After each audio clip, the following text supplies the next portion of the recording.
see me fail, cause I never see a threat. You see there's more than meets the eye, but what I see is what I get. Float above the opposing, I let this shit boil, crack the game wide open. Got my lane wide open, claim my terrain, now it's time to break soil.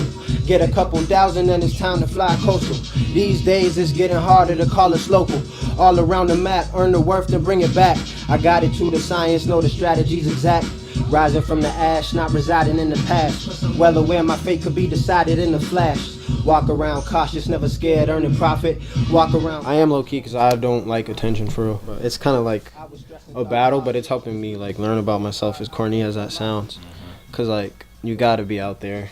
But like I'm shy for real. That's how like he is too. I feel like that's why we get along so well. Young misfits, never gave a shit, it's dangerous. Stainless is stained shirts, my aimlessness is heinous. Flipping through these pages, we skip and roll to a different culture, different roads. Intersect at a common goal, ex-commoner. Pause like commas, now I'm popular. Trying to spread the message like mayonnaise, I'll raise hell, man. My grandma gave me a keyboard and that was like my first instrument. I started making beats with that on Reason. He gave me a cracked version of Reason. Another crime. He gave me a crack version of Reason, and I learned a lot from him for real, about like production. Something about hip hop just like resonated with me, like rappers have a powerful voice, and that was like something cool. There's like a lot of kids who really will like hear rappers and almost be like raised off what this rapper says, and I'm thinking like that's a lot of power. Like if there's something you want to do to influence people, you might as well get into some type of music. So I just had to stick with it because I was like, what would be more valuable? Like no other job is gonna allow me to do whatever I want and say whatever I want. Like I hate having to like hold my tongue if like someone does something wrong, but like I've so far never been in a position where I have to do that. In a game full of dogs, boy, you gotta put yourself on. Ain't fucking with the pace, so I had to change the tempo. I done seen some things that have rearranged my mental, but business was still booming. 5 months without a cell phone. Freelancing, free-handed, you use stencils. Free bands, I'm the future, lean stance. Take it to a place nobody in my league can. I'll get you right, beating the verse for like 3 grand. Boys in black hoodies from the north that be lurking. And motherfuckers act as if I am a different person. Ain't shit changed, I'm still me, I'm still working. I'm still grinding, I'm still popping, you still not. This what y'all all been waiting for, ain't it? My chick so banging, my shit so banging. I knew it would be like this back when I was watching Franklin. I was stuck inside a shell, now I'm out, it made a route. Once you plant the seeds, give it time, let it sprout. Apply the work ethic, let them know what you about. Then you start scheming, finding ways to get money. But I'll make it on my own so no one can take it from me. Came up on the north, couldn't afford to be a dummy. Planning my course, I know what's out there for me. You gotta get it, it's yours. Juno, like Ellen Page, pen to page, aka when hell is raised, the plan's engraved. Well, we went to high school together. My friend Wu told me about Sam, and he was like, yeah, I recorded at Sam's crib, because I made beats back then. This is 9th grade. He was in 10th grade. I gave our friend Wu a beat CD. All those beats were weak as hell. But yeah, he was like, all right, yeah, meet Sam. Like, he makes beats and he records. So that's how I met him. We kind of been like working together ever since for real. We've just like always been on the same page with it, like similar goals. He like Nickelback. Nah, when I was just starting, my like influence, my like biggest influence on beats was probably Young Jeezy and Shawty Red, his producer. He made like a bunch of the like old trap jams, and I just really liked how those sounded. I don't think we have a signature. At least, I mean, I just go with the flow for real.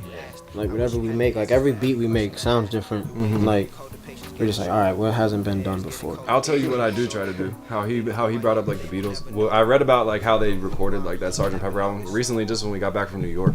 And like this has always kind of been my theory because my brother taught me a lot of stuff, and he like told me like all these like about effects and stuff because I hate like cookie cutter sounding effects, like people just jump on a preset and stuff like that. What I noticed with like their sounds is they weren't like recreatable, and just the way the processes they used to cut them weren't like computerized or anything. Like they could do everything without it. So like even when we chop samples or anything out, if I speed them up, it's like maybe double speed, but their tempo's gonna be double speed too. So it's like only like kind of natural manipulations. Just so I think there's like a subconscious that we hear in the sound that we could tell if it's natural and unnatural, and which is why some of those songs from like around that Young Jeezy era sound super corny because I'm like, all right, this is trash. These drums sound like toys. And even with like his voice, like it'll be a lot of like flanger kind of effects and like a lot of layering just to really sound full and like crazy layering and stuff. That layers I don't even know if people hear them, but I think I hear them. Feel them, no, I feel them more so. Yeah. Like. And then tour life, like any insights on that? It was fun.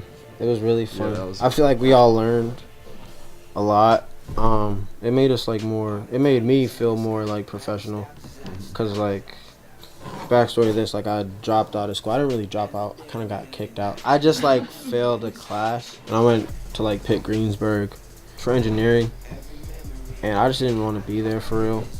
And I felt like I was just like supposed to not like be there.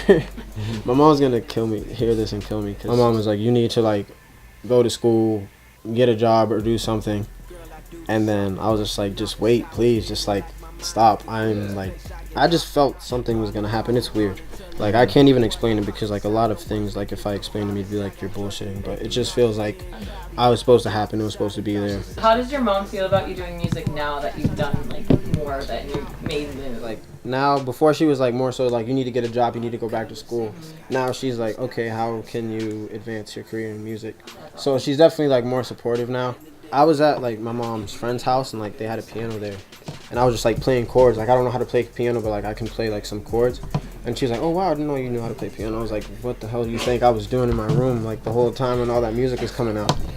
So she was like roasting my mom on the interview. But no, yeah, so like a lot of the music she heard coming out of my bedroom, she didn't even know it was me. Yeah. My mom still be tripping. She will always she'll forever trip. Swear, she live in a different world though, because she teaches at Westinghouse and stuff, and she grew up like around all that area, so she sees like a different light with hip hop. Yeah, my parents are a lot younger, so Yeah. like my mom had me when she was 19, and like my dad was like 21. So like I grew up listening to hip hop, and like my dad was a rapper. So like yeah. Runs in the family. I'm a baby rapper baby. I was like bred into it. Like I don't know why she got mad at me. Like they basically raised me to like be a musician, you know. So I'm like making sure I cherish the time that we have to actually like really learn, because I'm seeing like once you get on, like life just moves so fast that like you don't really have time to like even like read books and stuff like that. Like you gotta really find time, at least for a few years. Like you're working nonstop, and it's like I'm trying to just learn, like soak it all up while I can, while we're kind of like invisible, like sneaking under the radar. Once we're on there, like we'll already know what we gotta know, and then we can learn from a even like wiser perspective, I guess. my name is Tairey. You can find my music at taireymusic.com. TAIREY music.com. You can keep up with me on IG, Baking Soda Sam, or Twitter, Sam Conturo. This is Tairey with Semple Sessions. This is Sam Conturo with Semple Sessions. Left your life, I don't know if I'm coming back. Fast bitch, see you with the sex, she like that's back.